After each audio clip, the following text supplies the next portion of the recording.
जम्बुद्वीपे यदसपुरोहे नागलोके चतुर्भे सभ्यमुदर्शबिम्बे सकलदशदिशे केशलोमादिधातु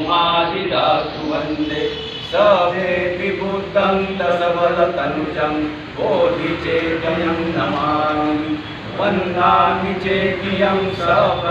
सपठानेषु अधिकृतं शारीरिकधातु महाबोधि बुद्धरूपं सकलं सदा सकलबीजं विज्ञानं देवरूपं सुधीम निमलचापूर्णविरभूषं गौरवर्णं सुखाय